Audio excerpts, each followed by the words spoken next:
श्रीकृष्णपरब्रह्मणे नमः।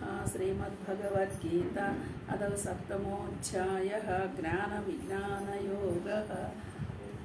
नारायणं नमस्कृत्यं नरं चैव नरोत्तमं देवीं सरस्वतीं व्यासं ततो जयमुदीरयेत्। हरि ओं। 7వ అధ్యాయము మొదటి శ్లోకం అను.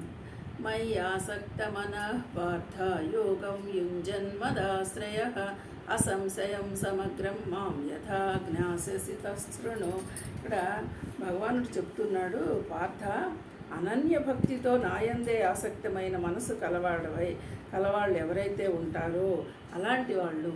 ఇప్పుడు మనం 6వ అధ్యాయంలో ఆత్మ సంయమ యోగం అని చెప్పి తనని ఎలా కలవాలి, తాను ఎక్కడున్నాడు, తనని గురించి తెలుసుకోవడం అన్న విషయాలు వివరంగా మనకి 6వ అధ్యాయంలో అర్థమైందంటే పరమాత్మ భావాన్ని చక్కగా మనం అర్థం చేసుకున్నాం.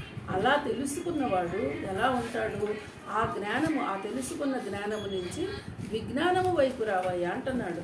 ఇప్పుడు తెలుసుకున్న జ్ఞానాన్ని విజ్ఞానంగా మలుచుకోవాలి అంటే ఎలాగా, ఇంకా మనము ఆ నేను పరమాత్మ భావనను కలిగి ఉండడము అనే విషయము, అసలు పరమాత్మ ఎవరు, నేనెవరు, నేను పరమాత్మని ఎలా అయ్యాను అనే విషయం మనకు అర్థం కావాలి అంటే ఈ విజ్ఞానము, ఈ విజ్ఞానంలోకి వెళ్ళాలి అని చెప్తున్నారు.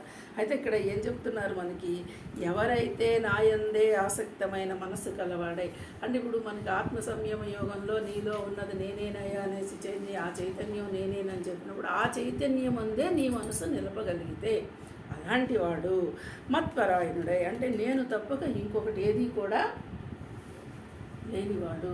అంటే ఇక్కడ ఉన్నదేంటి, ఉన్నది ఒకటే పరమాత్మ, అది నేను, అది అలాంటి ఆ నేనుని తప్ప ఇంకెవది కూడా లేనివాడు. సంపూర్ణ విభూతి బలము ఐశ్వర్యాది గుణయుక్తుడు, సర్వప్రాణులకు ఆత్మస్వరూపుడైన సమగ్రం అనే మాటకి ఎన్ని అర్థాలు ఉన్నాయో చూడండి. ఇక్కడ సమగ్రం అంటే సంపూర్ణ విభూతి, అంటే ఉన్నదంతా నాలేలే. ఇప్పుడు మనం చూస్తున్నటువంటి ప్రపంచం అంతా పరమాత్మదే, పరమాత్మ లేలే అంటే పరమాత్మ విభూతే. అలాగే ఇక్కడున్న బలము, ఇప్పుడు నేను అనుకుంటున్నా నాకెంత బలగం ఉంది అనేసి ఎవరైతే మనం అనుకుంటున్నామో ఈ బలము, ఈ బలగము ఇదంతా కూడా నాదేనయ్యా. మరి నువ్వేదో ఐశ్వర్యం అనుకుంటున్నావే, ఏమైశ్వర్యం, అది డబ్బు కావచ్చు, మేధస్సు కావచ్చు, పేరు ప్రఖ్యాతులు కావచ్చు, ఏదైనా ఐశ్వర్యమే. ఇలాంటి ఏ ఐశ్వర్యం అయితే ఉందో అది కూడా నేనే. మరి సర్వ ప్రాణులకు నేను ఆత్మస్వరూపుడను. నీవు అర్థం చేసుకున్నావు ఆత్మ సంయమ యోగంలో నేను అని చెప్పి తెలుసుకున్నావు. ఆ నేను ఎలా ఉంది, సర్వ ప్రాణులకు నేనే. అంటే మనము చీమ నుంచి మహాప్రాణాలు ఎంతవరకు ఉన్నాయో, ఎన్ని ప్రాణులైతే ఉన్నాయో సృష్టిలో అన్ని ప్రాణులకు నేనేనయ్యా.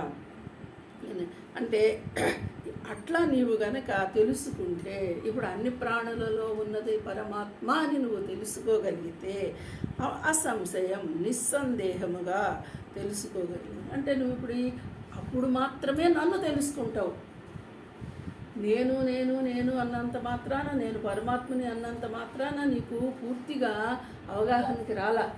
సర్వప్రాణులలో ఉన్నది నేనే. అలా నువ్వు గనక ఆలోచించగలిగితే, అలా తెలుసుకోగలిగితే దానిని నువ్వు ఆ విధముగా వినయ్యా నేను చెప్పేది, అంటే అన్ని ప్రాణులలో ఉన్నది నేనేనని ఏదైతే నేను చెప్తున్నానో దానిని విను. అది తెలుసుకోవడం వల్లే నీకు ఈ యోగము అబ్బుతుంది అని చెప్తున్నారు. అంటే ఇక్కడ చూడండి, అంటే ఇప్పుడు పరమాత్మ తప్ప మరొకటి ఏది లేదు అనే నిశ్చయ భావానికి రాగలగటం. అదే పరమాత్మ అన్నిటిల్లోనూ అంతటాను ఉన్నాడు. ఈ మాట మనము ప్రతి శ్లోకంలో కూడా అంతటా ఉన్నది ఒకటే పరమాత్మ, అంతటా ఉన్నది ఒకటే పరమాత్మ అని మనం చెప్పుకుంటున్నాము. ఆధ్యాత్మిక భావన అంటేనే అది.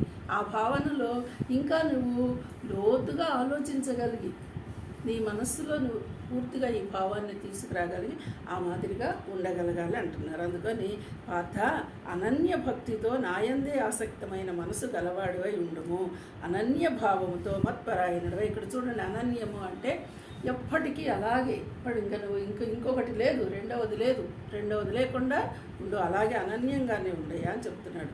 యోగమునందు నిమగ్నుడము, అట్టి నీవు సంపూర్ణ విభూతి బల ఐశ్వర్య గుణములని సర్వప్రాణులకు ఆత్మస్వరూపుడనైన నన్ను సమగ్రంగా తెలుసుకున్న విధమును ఇప్పుడు నేను నీకు చెప్పబోతూ ఉన్నా. అన్ని ప్రాణులలో నేను ఎలాగైతే ఉన్నానో ఆ విషయాలన్నీ నీకు ముందు ముందు చెప్పబోతూ ఉన్నాను. జాగ్రత్తగా విని తెలుసుకొని అవగాహన చేసుకో అని చెప్పేసి చెప్తున్నాడు.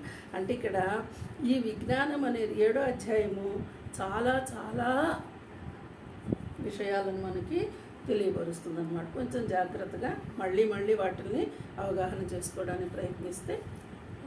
హరి ఓం.